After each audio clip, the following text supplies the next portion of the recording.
Hello everyone. आज आप लोग के सामने प्रोग्रामिंग के बारे में थोड़ी सी और जानकारी शेयर करूंगा।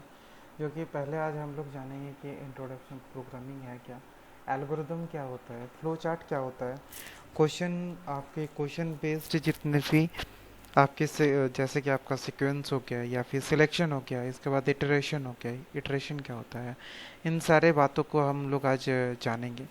ये बेसिक चीज़ें कि हम लोग को अगर प्रोग्रामिंग अगर सीख रहे हैं तो इनके बारे में पता होना बहुत ही इम्पोर्टेंट है कि हम इन चीज़ों को जानें कि ये है क्या क्या चीज़ें। तो चलिए स्टार्ट करते हैं। पहला, प्रोग्रामिंग है क्या। पहला तो प्रोग्रामिंग हम लोग क्या पता है हम लोग को कि प्रोग्रामिंग से हम लोग कोई भी कोड हम लोग लिखते हैं, जैसे ये कोडिंग जिससे कि हम लोग समझते हैं। कंप्यूटर प्रोग्राम क्या करता है, ये हमें अंडरस्टैंड या फिर कुछ सेट ऑफ इंस्ट्रक्शन होता है जो कि स्पेसिफिकली कुछ काम के लिए ही लिखा हुआ रहता है, उसे प्रोग्राम कहते हैं। जो कि जिसे हम लोग, और हम लोग अगर कोई लैंग्वेज में अगर उसे लिख रहे हैं तब उसे हम लोग क्या कहते हैं, प्रोग्रामिंग लैंग्वेज बोलते हैं।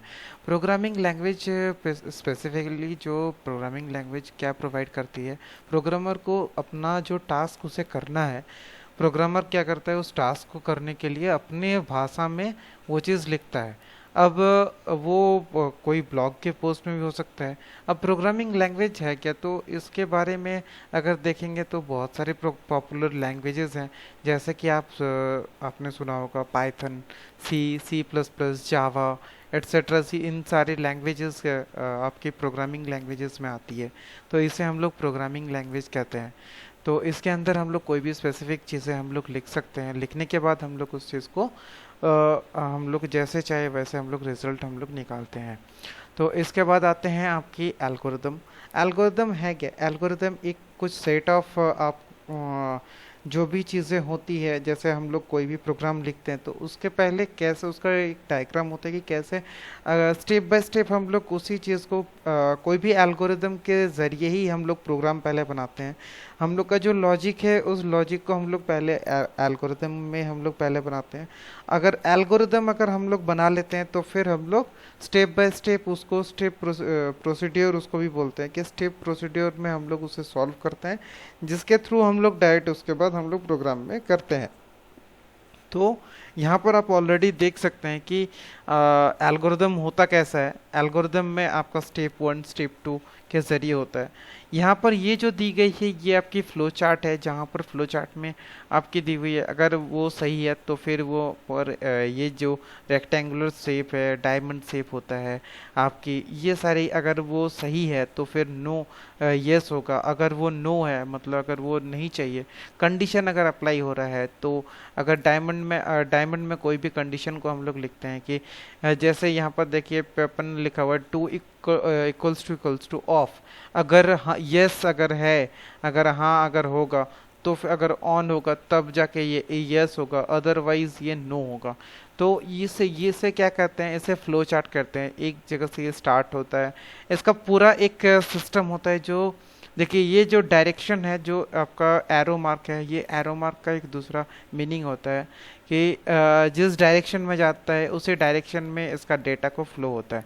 देखिए इस जगह से ये स्टार्ट हो रहा है, इस जगह से ये बीच में है, कंडीशन में है, कंडीशन में अगर वो सही हुआ तब ये इस जगह में इन करेगा, अदरवाइज ये क्या करेगा, नो होगा, और रिपीट होने के बाद ये फिर से स्टार्ट में चला जाएगा।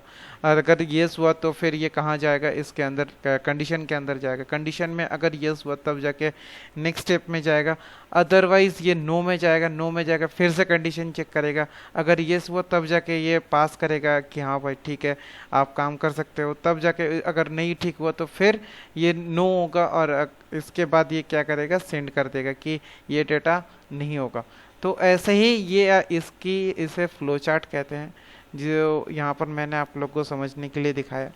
इसके बाद आते हैं फ्लो चार्ट होता क्या है। Flow chart basically computer industry में स्टेप बाय स्टेप कोई भी प्रोसेस को करने के लिए या फिर स्टेप बाय स्टेप उसे देखने के लिए हम लोग यूज़ करते हैं। जैसे कि हम लोग को ये जो एरोज होता है, ये आप लोग को ये फ्लो चार्ट में डायरेक्शन दिखाती है, जो किस लाइन में इसकी फ्लो हो रही है, इसका ऑपरेशन फ्लो हो रही है, जो कि एल्गोरिदम के थ्रू। जो आपके फ्लो चार्ट में सिंबल्स होती है, इसमें 6 सिंबल्स होती है कॉमनली जो यूज़ होता है जो असेंबली लैंग्वेज में, जैसे कि आपका टर्मिनल होता है, प्रोसेस होता है, इनपुट आउटपुट होता है, डिवीजन होता है, कनेक्टर होता है, प्रीडिफाइंड प्रोसेस होता है, फिर इन सारे चीज़ों को यहाँ पर फ्लो चार्ट में सिंबल के रूप में हम लोग देखते हैं। इसके बाद क्या आता है, जो वन बाय वन हम लोग इसे स्ट्रक्चर क्या करते हैं, असेंबली लैंग्वेज या फिर असेंबली लैंग्वेज प्रोग्रामिंग में यूज़ करते हैं।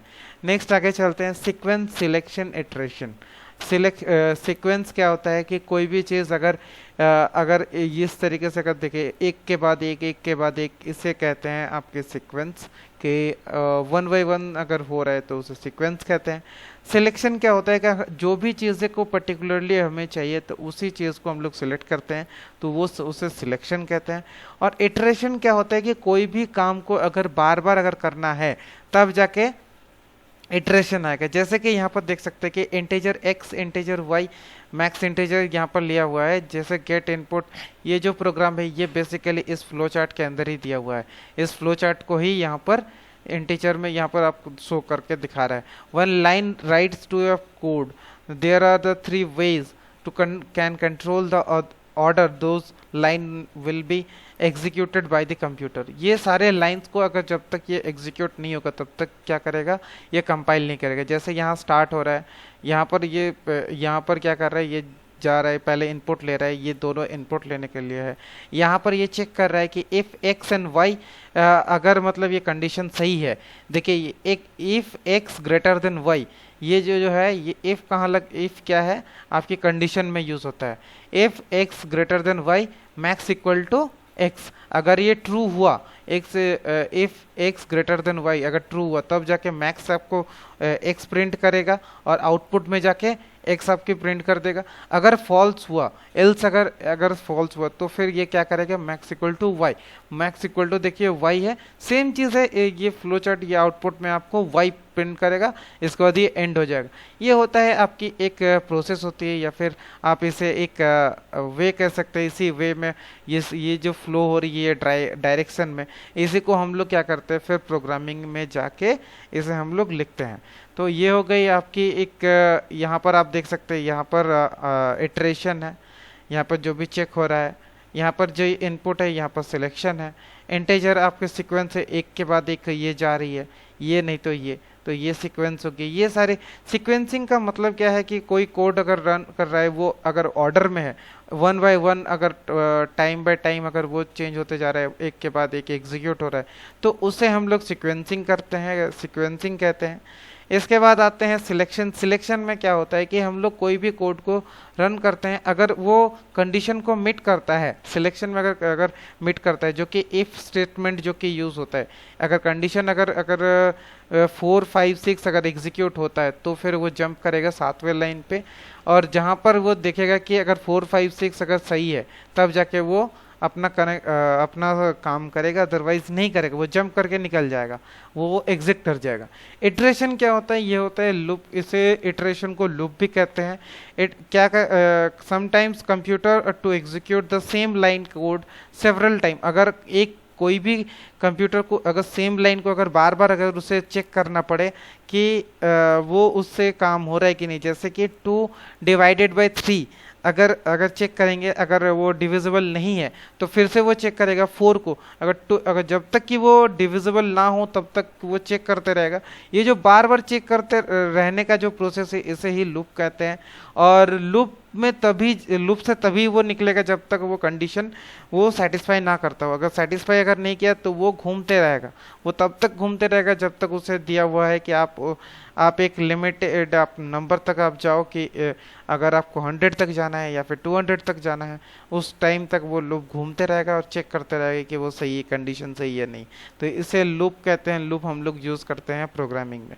तो आशा करता हूँ आप लोग को ये सारी चीज़ें इंपॉर्टेंट बातें समझ में आई होगी, और अगर आप लोग को अच्छा लगा ये सारी चीज़ें तो फिर प्लीज़ सब्सक्राइब कीजिए और लाइक कीजिए और शेयर ज़रूर कीजिए, और साथ में बेल आइकन वहाँ पर दी हुई है ऑलरेडी, वहाँ पर आप उसे भी प्रेस करके रख सकते हैं कि जिससे कि मेरी जो भी नई वीडियो आएगी आप लोग उसे जल्दी से जल्दी देख सकते हैं। और आप लोग अगर अच्छा लगता है तो प्लीज़ कमेंट ज़रूर करिए। Thank you all of you.